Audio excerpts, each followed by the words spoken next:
हिंदी सक्तीविरोधात मनसे चांगलीच आक्रमक झाली आहे। हिंदी भाषा सक्तीविरोधात आज मनसेकडून सह्यांची मोहीम राबवली जाणार आहे। विभाग रचनेनुसार प्रत्येक शाळेबाहेर पालकांची सही घेतली जाईल।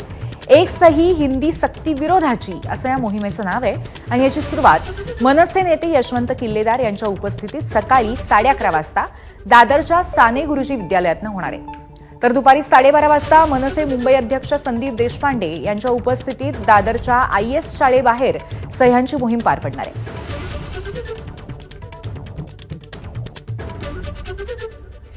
दरम्यान मनसेचे चेंबूरचे विभाग अध्यक्ष माऊली थोरवेंनी काय प्रतिक्रिया दिली आहे पाहूया। ज्या राज्यात छत्रपती शिवाजी महाराजांचं राज्य आहे, संत ज्ञानेश्वरांचं आहे, त्या राज्यात जर मराठी भाषा टिकवण्यासाठी जर आंदोलन करावं लागत असेल तर यापेक्षा मोठं दुर्दैव काही नाही। मी या निमित्ताने राज्य सरकारचा निषेध करतो आणि माननीय मुख्यमंत्री फडणवीस साहेबांना विनंती करतो की या निर्णयाचा पुनर्विचार व्हावा। 1ली ते 5वी पर्यंत हिंदी सक्ती करण्याची काही गरज नाहीये। त्यामुळे आपली मराठी भाषा, मराठी अस्मिता टिकवण्यासाठी तुम्ही सुद्धा एक मराठी म्हणून हा निर्णय मागे घेतला पाहिजे ही मी राज्य सरकारला विनंती करतो।